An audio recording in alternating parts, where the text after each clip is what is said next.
জয় ভীম, জয় হরিচাঁদ, জয় গুরুচাঁদ। আমি কিছু কথা আমার লেখা আমি তুলে ধরছি। ভালো লাগলে অবশ্যই সাবস্ক্রাইব করবেন, লাইক শেয়ার করবেন, তবে আমি শান্তি পাবো মনের দিক থেকে। তো কথাগুলো হলো, ভালো কাজ সব সময় করো, মনকে সব সময় ভালো কাজে নিমগ্ন করো, তাহলে জীবনে সুখী হবে। সন্দেহের অভ্যাস সবচেয়ে ক্ষতিকর, একটা মানুষকে দূষিত করে। সন্দেহ একটা ভালো বন্ধুত্ব, ভালো সম্পর্ক ধ্বংস করে দেয়। তোমাদের সবাইকে সদয়, জ্ঞানী ও সঠিক মনের অধিকারী হতে হবে। যতই বিশুদ্ধ জীবনযাপন করো না কেন, ততই উপভোগ করতে পারবে জীবনটাকে। যতই বিশুদ্ধ জীবনযাপন করবে, ততই আমাদের মঙ্গল হবে, আমাদের ভালো হবে।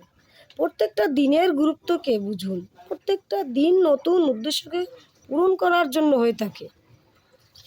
সব কিছুর জন্য মনেই আসল। মনকে উপযুক্ত করো, চিন্তাশীল হতে হবে। আগে ভাবো তুমি কি হবে, তুমি কি করবে, এই সমাজকে কি দান করবে, সমাজকে কি দিতে পারবে তুমি।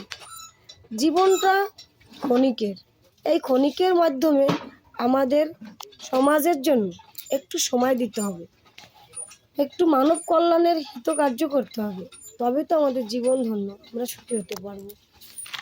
তো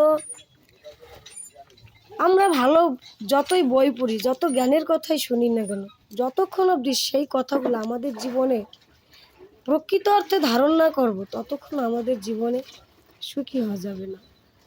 আমরা ভালো কিছু শিখতে পারবো না, ভালো বই পড়লে হবে না। সেই ভালোর থেকে সারাংশটুকু আমাদের জীবনে প্রয়োগ করতে হবে, তবে তো আমরা সুখী হব। আমাদের জীবন আরও শাইলি সুন্দর তৈরি হবে। আমাদের ফিউচার, আমাদের সন্তান, আমাদের ভবিষ্যৎ, তাদের মাধ্যমে আমাদের অগ্রগতি ও সুন্দরভাবে বাঁচার প্রেরণা যোগায়। আমাদের সন্তান যদি সুস্থ, সুন্দর, শিক্ষিত হয়, সমাজের একজন মহান মানবে পরিণত হয়, সমাজের জন্য ভাবে, চিন্তাশীল হয়, শুধু একা খাবো, একা পড়বো, এটা ভাবলে হবে না। আমরা সমাজকে কি দিয়ে গেলাম? আমাদের সমাজকে আমরা কি সঠিক জায়গায়, মানবতার ক্ষেত্রে আমরা দুঃখী দুরস্থ মানুষের পাশে দাঁড়াতে পারলাম কি না? শুধু নিজের কথা ভাবলে হবে না।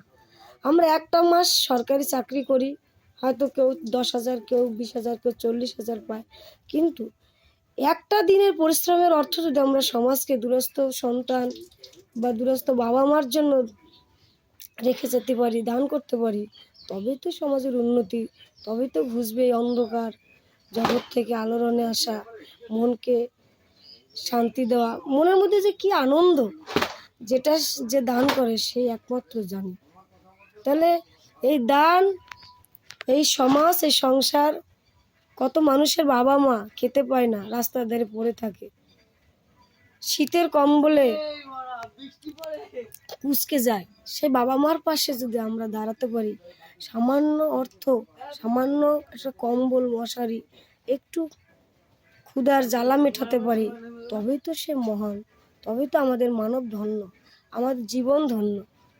আমরা 12 মাসে 1 বছর হয়, 12 মাসের একটা মাসের যে অর্থ আমরা যদি সমাজ কল্যাণে দান করতে পারি, বৃদ্ধাশ্রমে দান করতে পারি, অসুস্থ দুস্থর পরিবারকে কিছু সাহায্য করতে পারি, তবেই তো আমাদের জীবন ধন্য। যদি বলেন দিদিভাই আপনি জ্ঞান দিচ্ছেন, আপনি কি করছেন?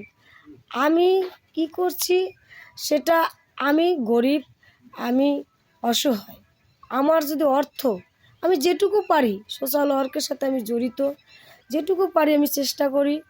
আমি অর্থ দিয়ে না পারলেও আমি মানুষের, এই যে কুসংস্কারের বিরুদ্ধে আমার লড়াই, কুসংস্কারের বিরুদ্ধে আমার লড়াই। আমরা কেন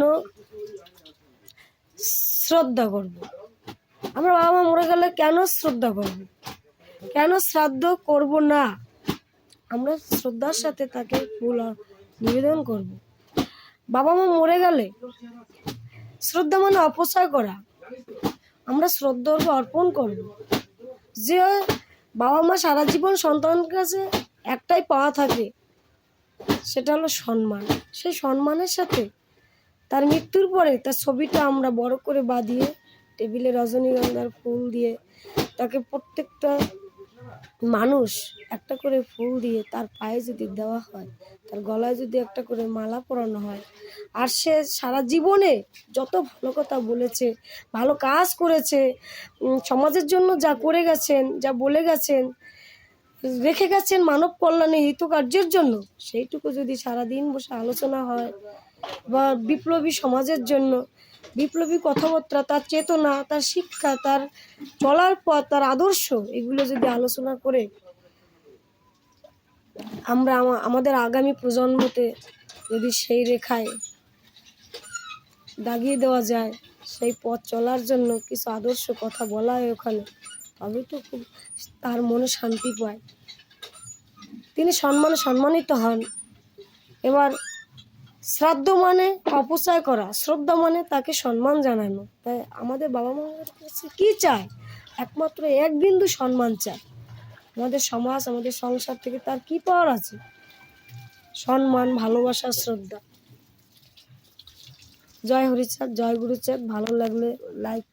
জয় ভীম।